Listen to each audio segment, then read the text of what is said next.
नमस्कार विद्यार्थी मित्रांनो. फायनली आज घेऊन येतोय MHT-CET मॅथ्स विषयाचे PYQ प्रिव्हियस इयर क्वेश्चन्स. आपण year wise chapter wise video बनवणार आहोत. आज पहिलं वर्ष घेऊन येतोय 2025 आणि चॅप्टरचं नाव आहे डिफरन्शिएशन. चला तर मग सुरू करूयात. आपला पहिला प्रॉब्लेम होता 2025 साली आलेला. The derivative of tan inverse √1 + x² - 1 is. आता खालचे ऑप्शन जर बघितले तुम्ही तर हेच फंक्शन खाली आलेलं दिसतंय. याचा अर्थच सबस्टिट्यूशन करायचं नाहीये. डायरेक्ट डिफरन्शिएशन करून तुम्हाला आन्सर मिळणार आहे. तर मग करूया direct differentiation. y = tan inverse √1 + x² - 1 हे फंक्शन आहे.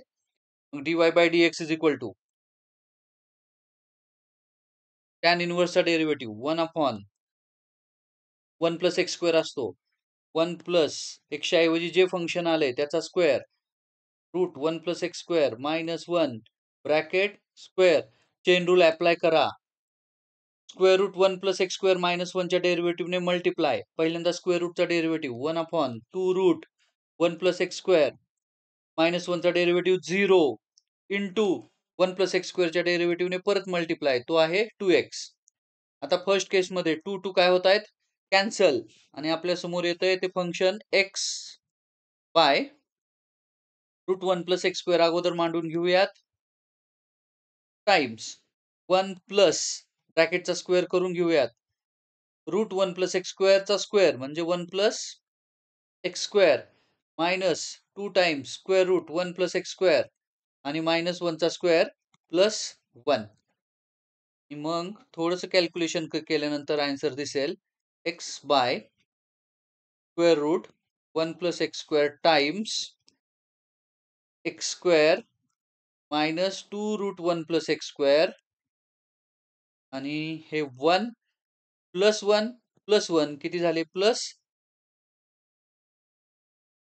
मग वरती बघायला गेलं तर कोणता ऑप्शन दिसतोय बघा, बी ऑप्शन अवेलेबल आहे. चला पुढचा क्वेश्चन करूयात. For n belongs to set of naturals if y = ax⁻n + 1 plus bx⁻n. हे फंक्शन दिलंय आणि आपल्याला काय काढायचं आहे सेकंड ऑर्डर डेरिव्हेटिव्ह काढायचा आहे. लक्षात घ्या सेकंड ऑर्डर डेरिव्हेटिव्ह. मग पहिल्यांदा फर्स्ट ऑर्डर डेरिव्हेटिव्ह काढूयात. dy/dx = a constant outside x⁻n + 1 चा डेरिव्हेटिव्ह n + 1 इंटू x⁻n + 1 - 1 म्हणजे राहिले n. आता इथं bx⁻n चा डेरिव्हेटिव्ह लिहिताना b कॉन्स्टंट बाहेर आहे x⁻n आहे त्यामुळे बाहेर -n येतील त्यामुळे हे साइन इथलं -n आणि x⁻n चा डेरिव्हेटिव्ह झाला x⁻n - 1. हा झाला फर्स्ट डेरिव्हेटिव्ह. आता सेकंड डेरिव्हेटिव्ह काढूयात. d2y/dx2 = a n + 1 आहे तसेच x⁻n चा डेरिव्हेटिव्ह n × x⁻n - 1. आता परत एकदा हे x⁻n - 1 किंवा -n - 1 म्हणजेच ते कसे लिहिता येतील x⁻- टाइम्स n + 1 आणि मग मायनस मायनस काय होतील आता प्लस bn आहेत तसेच n + 1 आले बाहेर आणि x⁻n - 1 म्हणजे झाले -2. पण आपल्याला काय सांगितलंय x² d2y/dx2 चा आन्सर आणायचा आहे आपल्याला. x² ने मल्टिप्लाय करूया through out. x² d2y/dx2 = first thing बघा n × n + 1 कॉमन आहे ते कॉमन घेऊन टाका. ब्रॅकेट मध्ये काय राहतंय a × x⁻n - 1 × x². x⁻n - 1 × x². Base same इंडायसिसची addition झाले की n + 1 तयार होतील. ते x⁻n + 1. Similarly plus b times x⁻2 ने मल्टिप्लाय करायचं याला. -2 + 2 कॅन्सल होतील म्हणजे x⁻n. हेच आपलं आन्सर आलं n × n + 1 आणि ही जी ब्रॅकेटेड क्वांटिटी दिसते तुम्हाला ही वाली तो आपला पुन्हा एकदा y आलाय बघून घ्या. y. Therefore, the answer is C. N into n plus 1 times y. पुढचा प्रॉब्लेम बघूयात. हा प्रॉब्लेम व्यवस्थित केअरफुली बघा. f of x is equal to cos x plus I sin x into cos 3x plus I sin 3x into dot dot dot cos 2n minus 1 times x plus I sin 2n minus 1 times x, where n is a natural number, I is square root of minus 1 आणि आपल्याला second order derivative find करायचा आहे. हे करत असताना पहिल्यांदा आपल्याला complex number two exponential form असं बघावं लागेल. फॉर एक्झाम्पल एखादा कॉम्प्लेक्स नंबर लिहूयात आपण cos theta plus I sin theta आणि बाहेर आपला r असतो याच्या. हाच नंबर आपल्याला एक्सपोनेन्शियल फॉर्म मध्ये कसा लिहिता येतो? r e raise to I theta. आत्ताच्या प्रॉब्लेम मध्ये कुठेही r दिसत नाहीये, म्हणजे r ची व्हॅल्यू 1 आहे. आपल्याला या प्रकारे ट्रान्सफॉर्मेशन करावं लागेल आणि मग f of x पहिल्यांदा आपण रिराईट करून घेऊयात. काय येते बघा, f of x is equal to e raise to ix, theta म्हणजे x दिलाय, into e raise to I times 3x into e raise to पुढचा नंबर असेल I times 5x into dot dot dot into e raise to I times जो number दिलाय तो 2n minus 1 times x. Laws of indices वापरूयात. Base same आहे, इंडायसेसची addition, I common किंवा ix common आहे, तो कॉमन काढूयात. काय राहतंय आपलं 1 plus 3 plus 5 plus dot dot dot plus 2n minus 1. Okay, पुढे जाऊयात. हे जे ऑड नंबरची सम दिसते ती इथं जरा करून बघू आपण. 1 plus 3 plus dot dot dot plus 2n minus 1. हेच in the form of summation मांडलं की असं होईल r from 1 to n 2r minus 1. आणि using properties of summation notation की ज्या 11वी मध्येच झालेल्या आहेत आपल्या, याची व्हॅल्यू येते n स्क्वेअर. याची व्हॅल्यू येते n स्क्वेअर. मग ते आपण इकडे पुट करूयात. therefore this is e raise to I n square आणि x. आता डेरिव्हेटिव्हला सुरुवात करूयात. आपल्याला सेकंड डेरिव्हेटिव्ह पर्यंत जायचंय. पहिला डेरिव्हेटिव्ह घेतोय f dash x is equal to e raise to x चा डेरिव्हेटिव्ह असतो e रेश टू xच. मग e raise to I n square x आहे तसे आणि I n स्क्वेअर x च्या डेरिव्हेटिव्हने multiply. I n square constant आहेत त्यामुळे ते बाहेर राहतील आणि x चा derivative 1. Second order derivative f double dash x is equal to हे I n स्क्वेअर तसंच आणि पुन्हा एकदा डेरिव्हेटिव्ह सिमिलर वेने I n स्क्वेअर बाहेर येणार आहेत आणि e raise to I n square x. आणि आता फायनल स्टेप कडे आलोय आपण. It is equal to I into I square. I square ची व्हॅल्यू असते -1 n स्क्वेअर into n square n raise to 4 आणि e raise to I n square x म्हणजेच तो आपला काय f ऑफ x आहे, लक्षात घ्या, इंटू f ऑफ x. आणि आपला आन्सर आलाय -n raise to 4 f of x. ही ऑप्शन मध्ये दिसतंय ते. चला पुढचा क्वेश्चन बघूयात. y is equal to x raised to x plus x raised to 1 by x then dy by dx find करायचं आपल्याला. आता फंक्शन रेस टू फंक्शन आहे, लक्षात घ्या. फंक्शन रेस टू फंक्शन असेल तर आपल्याला काय करावं लागेल, लॉग घ्यावे लागतील. परत इथं जरा मध्ये लक्ष दिलं तर प्लस साइन आहे, प्लस मायनस असेल तर डायरेक्ट लॉग घेता येत नाहीत. जेवढ्या टर्म दिलेत तेवढे व्हेरिएबल डिफाइन करावे लागतात. मग आपण एक एक व्हेरिएबल डिफाइन करूयात. पहिल्यांदा u is equal to x raise to x.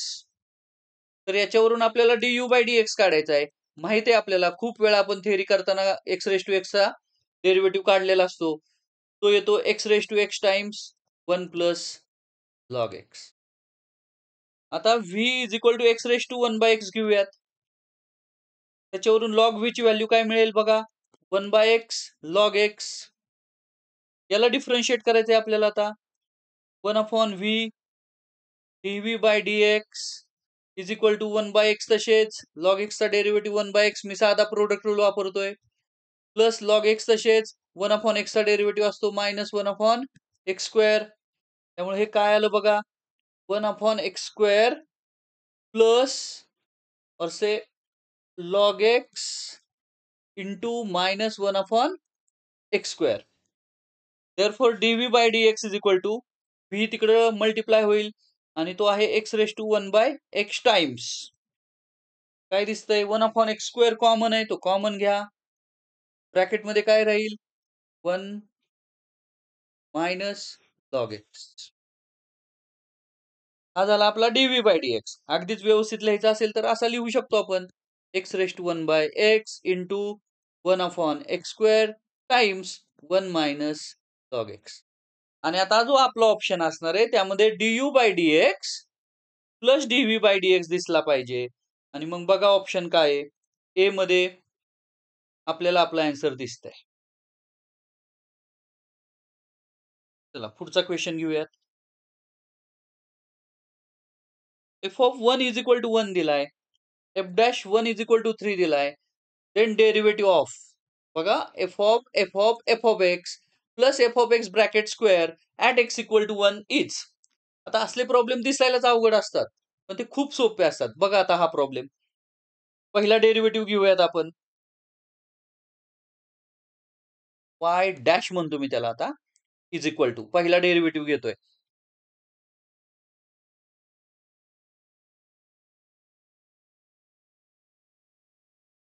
f dash f of f dash f of परत f ऑफ x आहे. Okay, into chain rule apply होणार आहे. जसे जसे आतमध्ये फंक्शन जातील तसे तसे डेरिव्हेटिव्हने मल्टिप्लाय करा. f dash f of x into f dash x हा झाला पहिल्या फंक्शनचा डेरिव्हेटिव्ह चेन रूलने, plus f of x bracket स्क्वेअरचा डेरिव्हेटिव्ह 2f ऑफ x आणि f ऑफ x च्या डेरिव्हेटिव्हने मल्टिप्लाय f डॅश x. आता आपल्याला डेरिव्हेटिव्ह काढायचा आहे at x इक्वल टू 1 म्हणजेच y dash at x equal to 1 is equal to सगळीकडे x ची व्हॅल्यू 1 पुट करून द्या आणि काय मिळते बघा f dash f of 1 into f dash f of 1 into f dash 1 plus 2 f of 1 into f dash 1. आपल्याला कशा कशाच्या व्हॅल्यू दिल्यात त्या पुट करा. काय दिलंय आपल्याला f ऑफ 1 1 दिलाय आणि f डॅश 1 3 दिलाय. मग त्या व्हॅल्यू पुट करू आपण. It is equal to f dash f of 1 किती आहे 1 into f dash f of 1 किती आहे 1 इंटू f डॅश 1 किती आहे 3 प्लस 2 टाइम्स f ऑफ 1 किती आहे 1 इंटू f डॅश 1 किती आहे 3. It is equal to f dash परत f ऑफ 1 आला 1 इंटू f डॅश 1 आहे 3, हे 3 प्लस 2 इंटू 3 झाले 6. इट इज इक्वल टू परत f डॅश 1 किती आहे 3 इंटू 3 इंटू 3 प्लस 6 आणि मग फायनल आन्सर आपलं 27 प्लस 6 किती आलं 33. कोणता ऑप्शन आहे? हे ऑप्शन दिसतोय बघा. आहे की नाही सोपा क्वेश्चन? अशा टाइपचे क्वेश्चन्स नेहमी दिसायला अवघड वाटतात पण ते फार इझी असतात, लक्षात घ्या. पुढचा क्वेश्चन बघा. हा शेवटचा क्वेश्चन होता 6 नंबरचा. y is equal to log of x cube plus 3 sin inverse x plus kx square and y dash 1 by 2 दिलाय 2 root 3 then k is equal to y dash 1 by 2 म्हणजेच dy by dx at x equal to 1 by 2 आपल्याला दिलाय त्यांनी 2 root 3 आणि k ची value काढायची. बघा मग कसं करायचंय. फंक्शन दिले y dash काढूयात. y dash is equal to आता log x cube हे फंक्शन कसं लिहिता येईल 3 log x. इंडेक्स लॉगला मल्टिप्लाय होते त्यामुळे 3 कॉन्स्टंट बाहेरच असतील आणि log x चा डेरिव्हेटिव्ह 1/x त्यामुळे झाले 3 by x plus 3 by sine inverse x चा derivative 1/1 minus 1/√1 minus x square plus k constant बाहेर असतील आणि k स्क्वेअर चा डेरिव्हेटिव्ह आहे 2x. आता आपल्याला y डॅश काय काढायचं आहे at 1/2. Therefore y dash at 1/2 is equal to, सगळीकडे एक्सची व्हॅल्यू काय टाकायची आपल्याला, 1/2 टाकायची आहे. 3/1/2 plus 3 divided by square root 1 minus 1/2 चा स्क्वेअर येईल 1/4 प्लस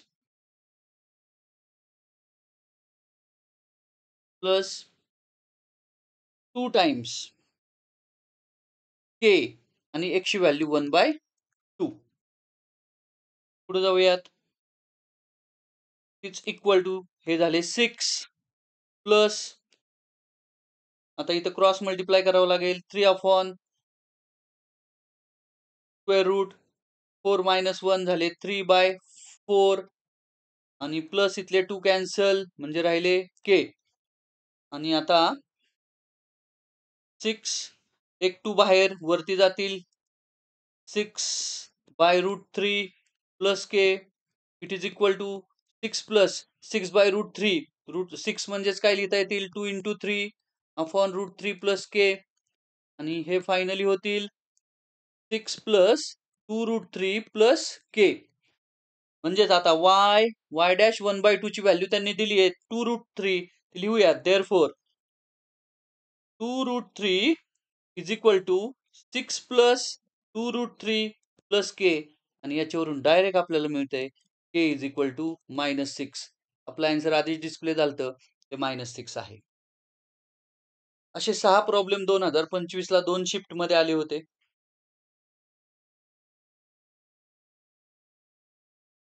थँक्यू. पुढच्या व्हिडिओमध्ये आपण डिफरन्शिएशनच चॅप्टर घेणार आहे, पण इयर कोणता असेल 2024. त्यामध्ये जवळपास 16 प्रॉब्लेम्स आहेत. त्यामुळे त्या व्हिडिओचे आपण 2 पार्ट तयार करणार आहोत. एका पार्टमध्ये 8 आणि दुसऱ्या पार्टमध्ये 8 क्वेश्चन्स असतील. थँक्यू.